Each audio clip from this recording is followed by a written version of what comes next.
What's up, Jackalopes? I'm Hope, and welcome back to my channel. Today I want to talk about all the books that I read in June. Now, I didn't read very many books in June, but I did really enjoy everything I read.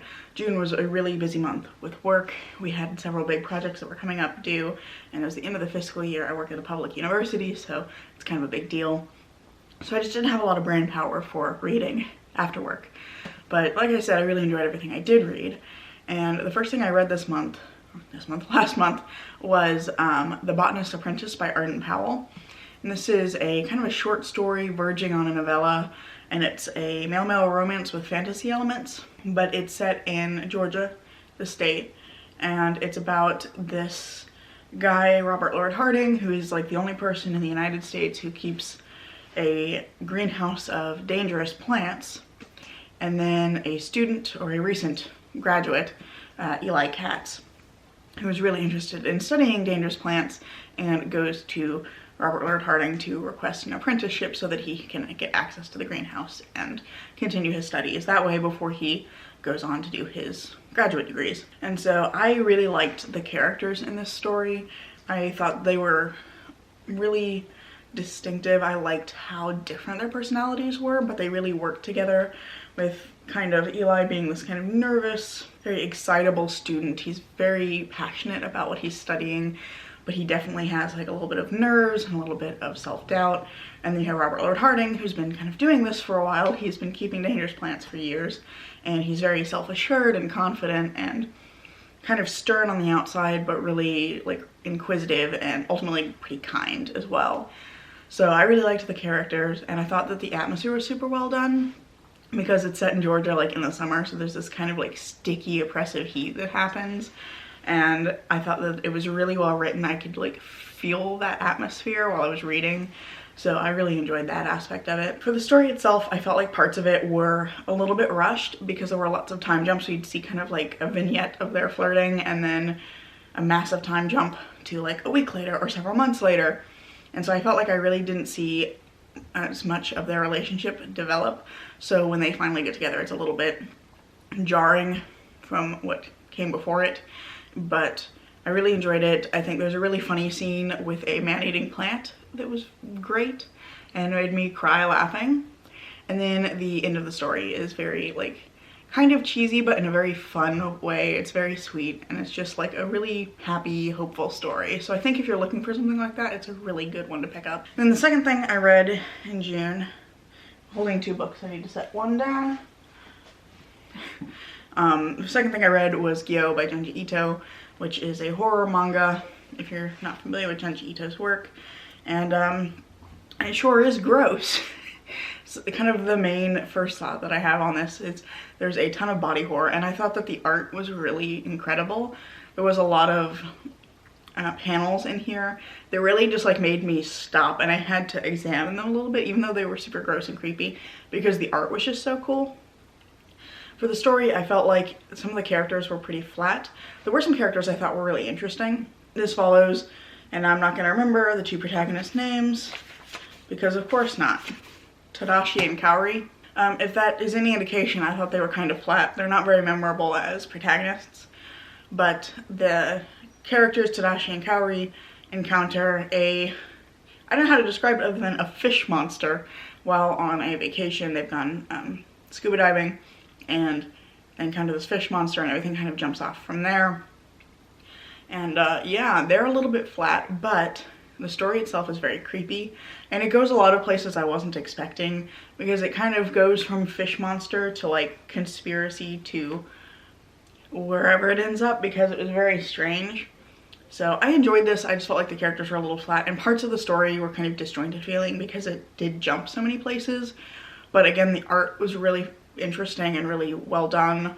And there were some, I think, really interesting ideas that weren't explored as well as they could have been, or as fully as they could have been, but there were some really interesting ideas around like autonomy and what happens to someone after they die that I thought were really interesting and really thought-provoking. So I really enjoyed this overall, and I am looking forward to picking up some of Junji Ito's other work.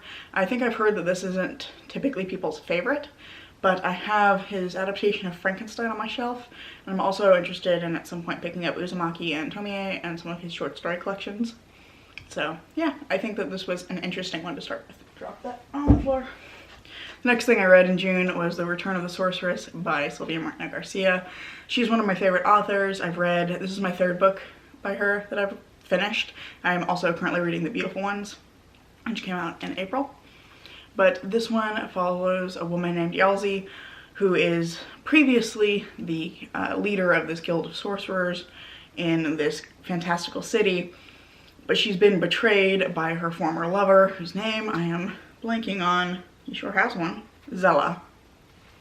So Zella betrays her, and now he's taken over the guild. He's the new guild master, but also he took away the gemstone that was kind of not the source of Yalzi's power, but it helped to amplify her abilities. And so she goes on this big kind of revenge quest to regain the gemstone and regain her place as the lead sorceress. But along the way, she has to seek help from people that she knew in the past, and because of that, she ends up having to reconcile with some of the terrible things that she did to become the head sorceress in the first place. So it's about her kind of coming to terms with that, having to face that, and make decisions about whether she continues along the path that she's on or whether she makes a change. And I thought that that was really interesting.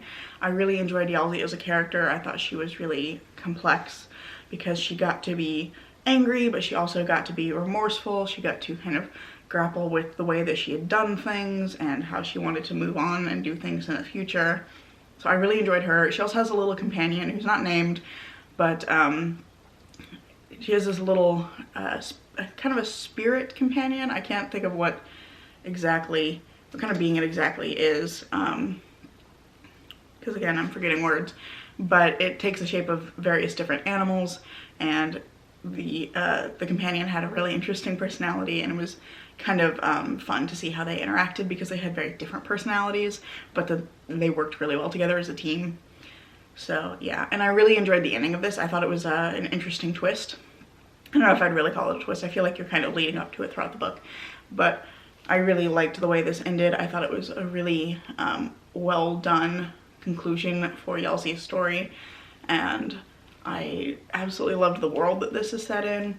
So I think I gave this 4.5 stars, and the only reason that I didn't give it a full 5 stars was that I felt like, similarly to The Botanist Apprentice, there were some jumps in logic, and I think this didn't have time jumps, but I think because it's so short, there were some sections where I didn't fully get the characters' motivations, so I felt a little bit confused when I got to the ending, but ultimately I think it was really well done. I absolutely loved it, and I think it was just really that I wanted this to be a little longer because I liked the world and the characters so much. But yeah, this is definitely amongst my new favorites. And then the last book that I read in June, if I can remember what it was, I literally just looked it up. So the last thing I read in June is lege, which is a short story by Catherine Addison that's set in the same world as The Goblin Emperor, and it's set as kind of a companion to The Witness for the Dead because it was a pre-order bonus for Witness for the Dead.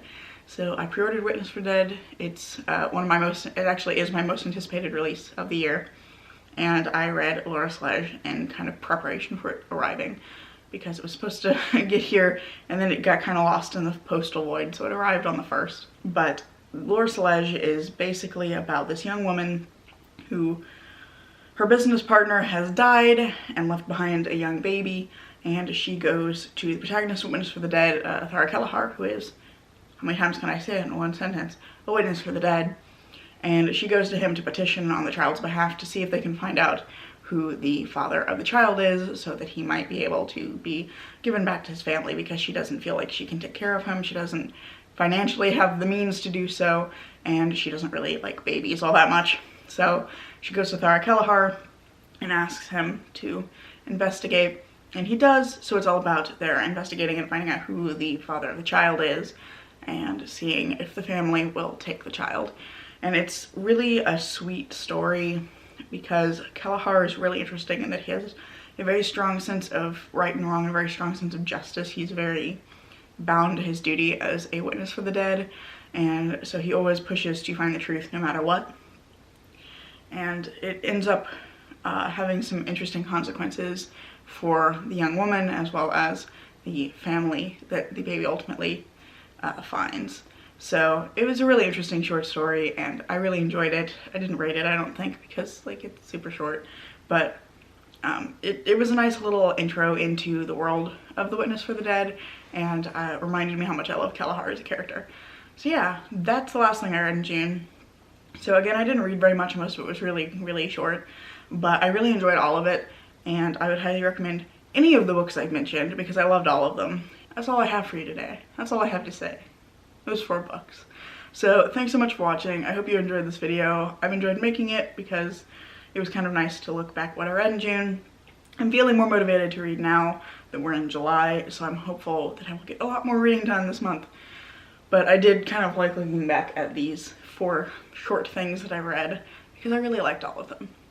So yeah, thanks again for watching, and I hope if you liked this, you'll consider subscribing, maybe giving the video a like. But if not, thanks anyway, and I hope to see you in the next one. Bye.